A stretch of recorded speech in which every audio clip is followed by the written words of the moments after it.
Hello guys, welcome back to my channel. এমনিতে তো আমি সকালে উঠিই না, বাট কোনো কাজ থাকলে সেদিন আর আমায় বলতে হয় না। ভোর 5টার সময় উঠে সকাল 6টার মধ্যে রেডি হয়ে চলে এসেছি স্টেশনে, আর বসে বসে ট্রেনের ওয়েট করছিলাম। কোথায় যাচ্ছি সেটা তো বলবোই, তার আগে আমার ফ্রেন্ডরা তোমাদেরকে একটু হাই হ্যালো করে দিল।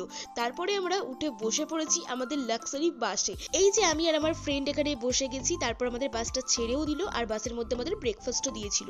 এই প্রথম আমরা বন্ধুরা মিলে এইভাবে কোথাও যাচ্ছি, তাই যাওয়ার সময় প্রচুর মজা করতে করতে গেছি। আমরা গিয়েছিলাম কলকাতার রটারি সদনে। এখানে হচ্ছিল MBA ফেয়ার, যেটা আমাদের কলেজ থেকে নিয়ে গিয়েছিল।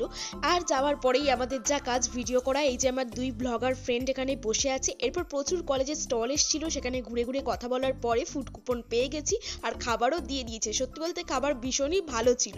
এবার হচ্ছে ফেরার পালা, আর আমরা প্রত্যেকেই বলতে পারি এই দিনটা আমাদের কলেজ লাইফে একটা বেস্ট ডে ছিল। তারপরে আমরা প্রচুর মজা করতে করতে ফিরলাম আবারও। ভিডিওটা তোমাদের ভালো লাগলে do like, comment and subscribe my channel. By.